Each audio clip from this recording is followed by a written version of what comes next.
北京外国语大学，北京外语音像出版社。The Beijing Foreign Languages Audio-Visual Publishing House, Beijing Foreign Studies University.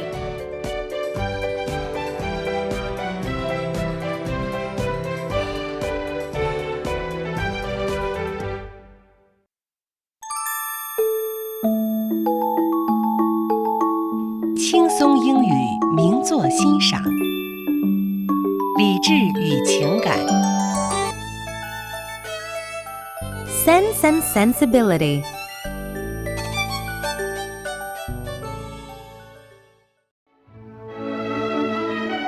Chapter 1. The Dashwoods. The Dashwoods lived in the southern English town of Sussex for many generations. They owned a large country house named Norland Park. The head of the family was old Mr. Dashwood, an elderly unmarried gentleman. During the last years of Mr. Dashwood's life, he invited his nephew, Henry Dashwood, and his family to move into Norland Park.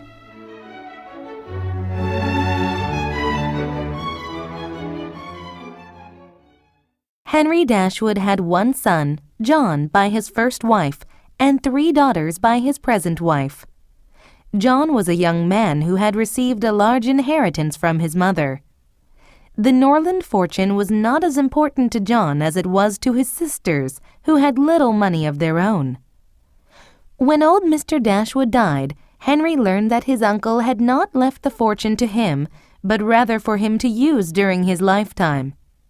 When Henry died, the inheritance would pass to his son John, and then to John's son. This was because old Mr. Dashwood had been especially fond of John's son. But out of kindness, the old man left Henry's daughters £1,000 each. Henry wanted the fortune for his wife and daughters, but if he invested his money carefully, he would have enough to provide for them. Unfortunately, Henry suddenly died, unable to complete his plan. At this time, all that was left for his wife and daughters was £10,000. Shortly before his death, Henry begged his son John to take care of his stepmother and sisters. John did not have strong feelings for them, but he promised he would make them comfortable. He was not a bad man, but he was selfish and cold-hearted. His wife Fanny was even more selfish and cold-hearted than him.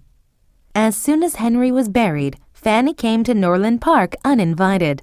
She rudely informed Mrs. Dashwood and her daughters that Norland Park was now hers and that they were her guests. The recently widowed Mrs. Dashwood was terribly offended.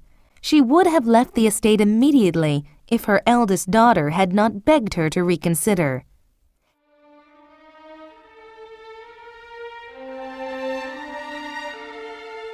Eleanor was the eldest daughter.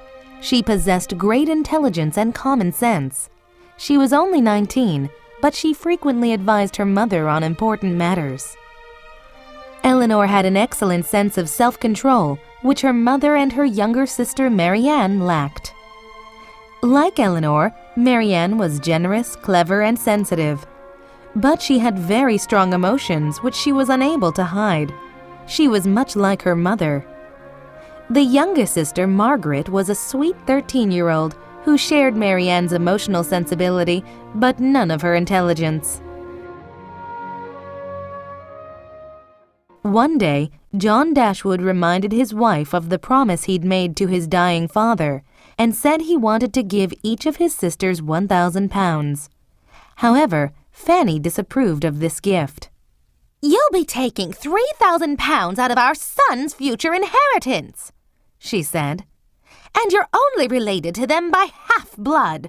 They are hardly even your sisters." "I must do something for them when they leave Norland for a new home. Perhaps I should give them £500 each," replied John. "That's too much," argued Fanny. "You're very generous, but I think they'll be able to live very comfortably on the £10,000 your father left them." "That's true," replied John.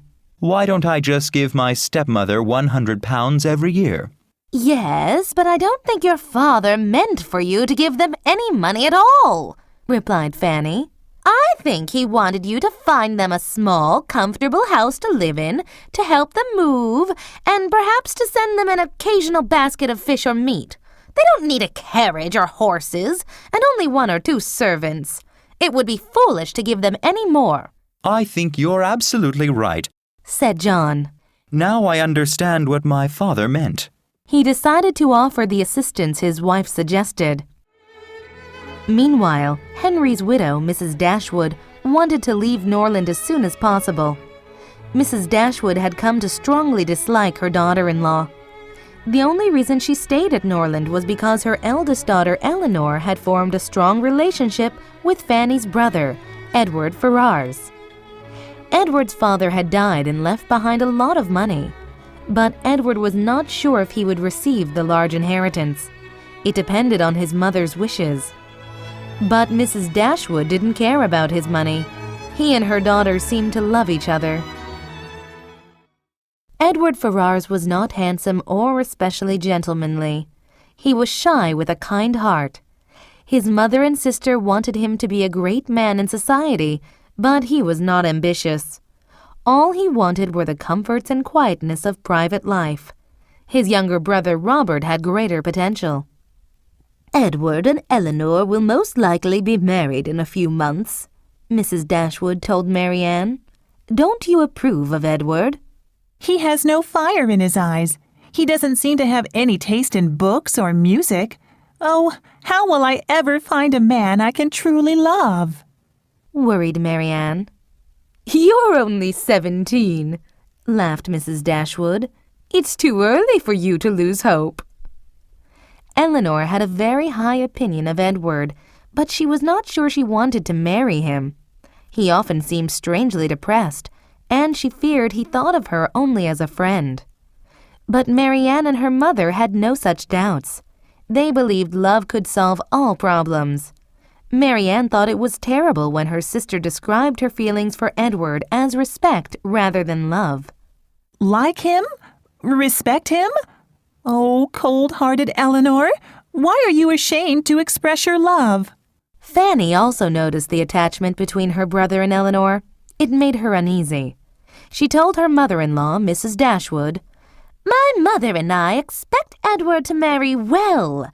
It would be dangerous for Eleanor to try and trap Edward into marrying her. This made Mrs. Dashwood furious. She decided that she and her daughters must leave Norland immediately. On that same day, she received a letter from a distant relative of hers named Sir John Middleton. He wrote to offer her a small house near his estate in Devonshire. His letter was so welcoming that Mrs. Dashwood wrote a letter to accept his offer right away. Mrs. Dashwood was happy to inform John and Fanny that she and her daughters would be leaving Norland to live in Devonshire. Edward Ferrars, who was in the room at that time, turned quickly toward her and said, Devonshire? That's so far from here. Yes, she replied. We'll be in Barton, 4 miles from the city of Exeter. It's only a cottage, but I hope you'll all visit us there. Mrs. Dashwood's invitation to Edward was very affectionate, as she did not want to discourage his relationship with her Eleanor. Barton Cottage was furnished and ready for them to move in at once. Eleanor recommended her mother to sell their carriage and horses and to have only 3 servants. On his deathbed, Henry had told his wife of John's promise to care for her and her daughters. But as they left, it looked as if John would not offer any assistance. In fact, John was heard to complain about money and how he was in need of more himself. The sisters cried when they said goodbye to their beloved home Norland. Dear, dear Norland, cried Marianne while walking alone in the park on their last evening. I will miss you for the rest of my life. During their journey to Devonshire, the sisters were too miserable to enjoy the trip. But as they entered Barton Valley, they became more cheerful. They took notice of the countryside where they would live. Barton Valley consisted of thick woods, clear streams, and expansive open fields. Barton Cottage was in excellent condition. There were 2 sitting rooms, 4 bedrooms, and 2 servants' quarters. It was much smaller and poorer than Norland, but the girls made their best efforts to be happy. The next day, the Dashwoods received a visit from their landlord, Sir John Middleton. He was a good-looking, cheerful man. He welcomed them and offered them anything from his house and garden. His house was called Barton Park. He tried to make them as comfortable as possible and said he hoped they would come and visit his family soon. They went to Barton Park for dinner the next day. The estate was half a mile from their cottage. It was a large, stately house where the Middletons lived in great comfort. Sir John was a sportsman who enjoyed shooting, while Lady Middleton was a mother who spoiled her children. Sir John was a hospitable man and always had relatives or friends staying at their house. The noisier and more full of young people, the better. Barton Park was famous for its summer parties and winter dances. On the night the Dashwoods arrived for dinner, Sir John apologized that there were no handsome young male guests to meet them. The only guests were Colonel Brandon, a friend staying at the house, and Sir John's mother-in-law, Mrs. Jennings. Mrs. Jennings was a fat, cheerful old lady who talked and laughed a great deal. Colonel Brandon was silent, serious, and handsome. Eleanor and Marianne noticed he was an old bachelor on the wrong side of 35. After dinner, Marianne sang and played the piano. While Sir John was loud in showing his delight for the music, Colonel Brandon was quiet and listened attentively. Mrs. Jennings was a widow with a comfortable fortune. She had seen both of her daughters marry respectably and now had nothing better to do than to try and marry off the rest of the world. She spent a lot of time matching young people with one another and planning their weddings. Mrs. Jennings informed the Middletons and the Dashwoods that Colonel Brandon was very much in love with Marianne. She felt it would be an excellent marriage because he was rich and she was beautiful. How cruel for Mrs. Jennings to say that, remarked Marianne. Colonel Brandon is old enough to be my father. But I cannot think of a man 5 years younger than me being as ancient as you say, replied Mrs. Dashwood. But didn't you hear him complaining of his bad back? Said Marianne. My child, laughed Mrs. Dashwood. It must seem amazing to you that I've lived to the great age of 40. 35 has nothing to do with marriage. For example, a woman of 27 could easily consider marrying a man of Colonel Brandon's age. But a woman of 27 could consider becoming his nurse if her house is uncomfortable and her fortune is small. It would be a marriage of convenience. It seems a little hard, remarked Eleanor, to accuse Colonel Brandon of needing nursing just because he complained of a pain in his shoulder on a cold, wet day. But Marianne's view about the colonel did not change. After Eleanor left the room, Marianne said, Mother, I'm concerned about Edward Ferrars. I'm worried he is sick. We've been here 2 weeks, and he hasn't come to see Eleanor. Be patient, my daughter, Mrs. Dashwood answered.